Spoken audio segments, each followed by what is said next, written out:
Los martes aquí en Tele 13 Noche tenemos mesa de analistas mujeres, como ustedes ya saben. Saludamos a Magdalena Vergara de Idea País. Hola Álvaro. Y a Camila Miranda de Nodo 21. ¿Cómo está Camila? Hola, bien Álvaro. Hola, bienvenidas ambas. Vamos a hablar de este Acuerdo Nacional de Seguridad que está trabajando el presidente Boric, principalmente con la oposición. Ayer se reunió con Renovación Nacional. Un acuerdo que todavía no cuaja, Camila, porque el tema del indulto a los presos del estallido está generando ruido para la oposición. No pueden, dicen, no podemos firmar ese acuerdo si ese tema está ahí. ¿Qué te parece y cómo lo analizas? Sí, me parece que primero el llamado que hace el presidente es a un acuerdo nacional de Estado para enfrentar la situación de seguridad que es compleja.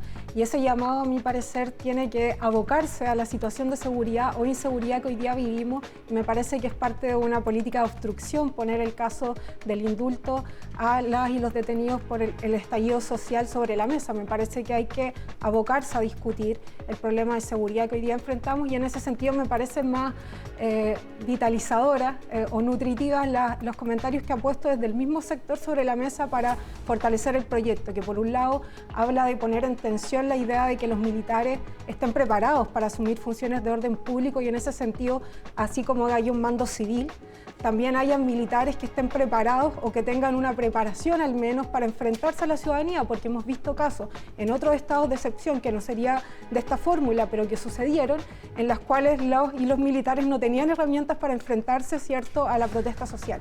Y yo creo que es importante que si se van a garantizar derechos tan fundamentales como en la seguridad, también se garanticen los derechos de todas las personas a manifestarse, a expresarse. Entonces creo que es importante tomar en consideración esos otros puntos y en el caso de la derecha yo les invitaría a que pongan por delante que estamos en una situación de inseguridad y se van a colaborar con ella, tomando los aprendizajes de quizás la experiencia que ellos tuvieron con su estado de excepción que tenía otras características y que no resolvió el conflicto.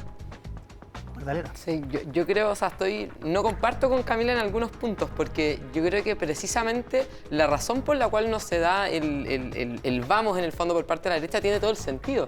Y es que acá el presidente no ha sido capaz de tomar una decisión clara y decir, bueno, esto es lo que nosotros pensamos y esto es lo que nosotros vamos a promover, pero se sigue habiendo una cantidad de contradicciones, unas incertezas que al final no se sabe, bueno, qué es lo que estamos acordando o no, porque propone un estado de excepción, pero intermedio.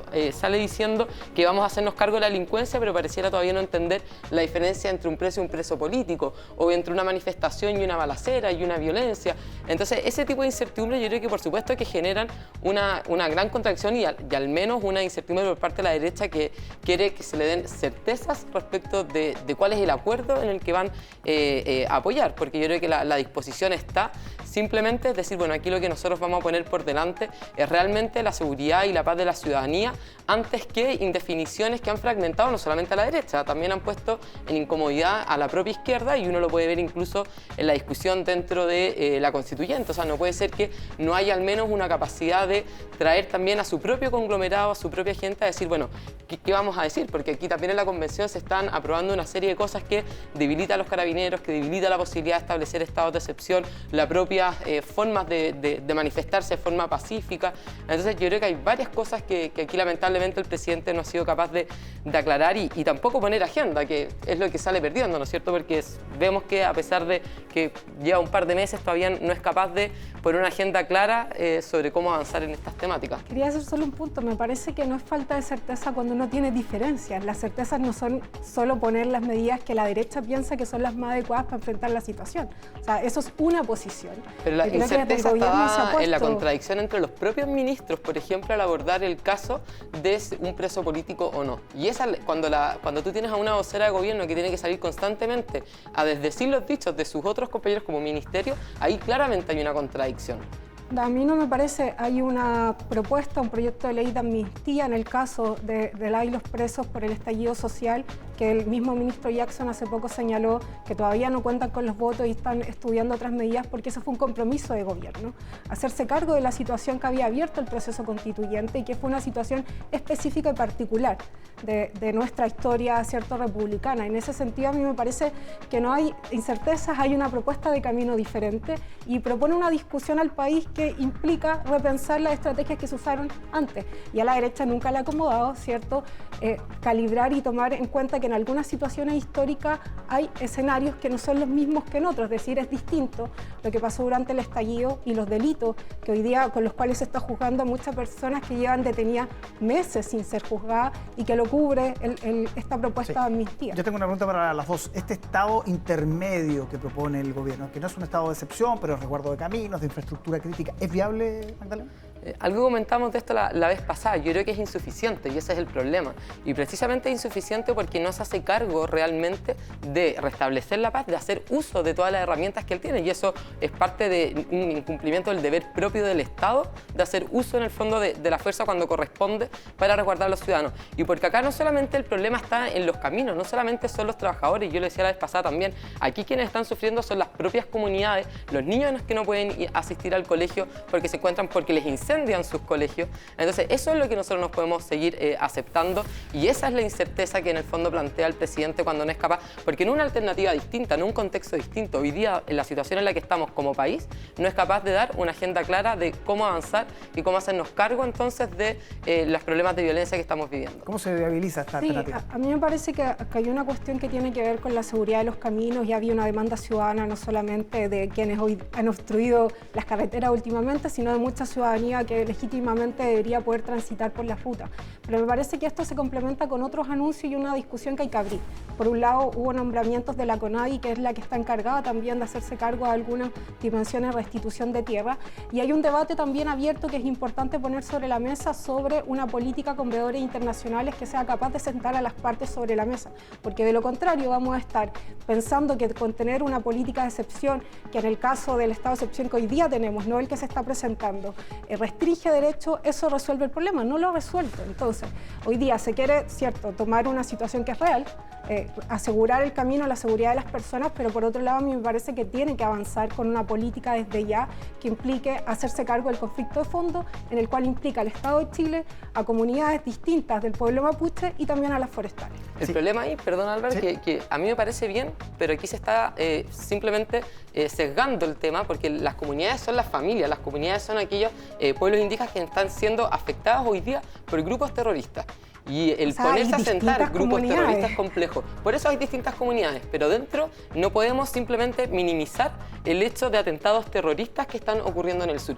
Y esa incapacidad de ver esa realidad es el problema que nosotros estamos viendo finalmente en la generalidad de la izquierda y es la falta del presidente Boric de decirlo con todas las palabras que merece. Nos queda un minutito para hablar de la convención. Última semana de plenos, ya está llegando al final, el borrador prácticamente construido y comienzan a perfilarse las opciones del apruebo y el rechazo. Parto contigo, Magdalena. Los partidos de derechas han dicho en junio, ayer nos decía Francisco Chaguán, no decirlo antes, pero evidentemente ya hay una inclinación clara hacia el rechazo. ¿Cómo se va a perfilar y cómo se podría construir esa opción? Yo creo que hay varias cosas. Lamentablemente el resultado de la convención yo creo que se está hablando por sí solo y la ciudadanía también ha manifestado también una opción mayoritaria hacia el rechazo, tanto por los problemas de forma que han tenido la convención como también los resultados que están teniendo, muy alejados de lo que la ciudadanía quiere. El poder ser dueño de sus propios bienes, el poder elegir entre una cosa y otra, en fin, distintas cuestiones.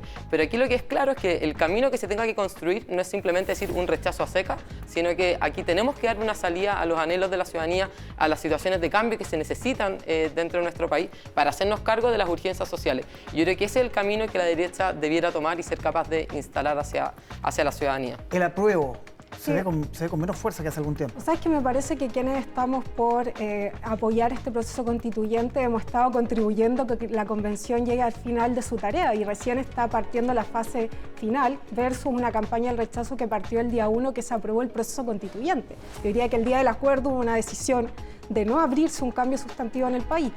En eso no meto a todos los sectores de la derecha, desde luego, pero hay algunos sí. Entonces, vamos con una campaña que lleva hartos meses versus quienes estamos por defender el proceso constituyente. Hemos estado colaborando con que se apruebe una buena constitución, que termine su periodo, que lo haga lo mejor posible y, por tanto, ahora tenemos el desafío de poner, cierto, hacia la ciudadanía todos los contenidos de esta constitución que parte, en su esencia, con esta idea de ser un Estado social de derecho.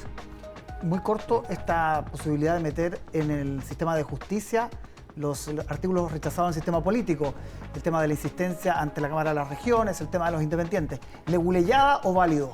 Totalmente leguleyá y no leguleyá, una trampa absoluta y que son precisamente el tema que la ciudadanía le tiene cansada y que son las que van aumentando las opciones de rechazo, creo yo, por parte de la ciudadanía. Bueno, las comisiones temáticas tienen que hacer un juicio de forma y no de fondo, por tanto no tienen explicitado todos los contenidos que pueden tratar y el órgano en definitiva de la convención que juzga las materias que deberían estar o no es el Pleno. Si el Pleno, volviendo esa indicación con modificaciones, señala que no está de acuerdo, va a quedar excluido por completo porque el proceso tiene una fecha de término que está clara y que el 16 de mayo se entrega el borrador a la Comisión de Armonización. Que está muy cerca y vamos a estar comentando, por supuesto, en esta mesa de mujeres analistas la próxima semana.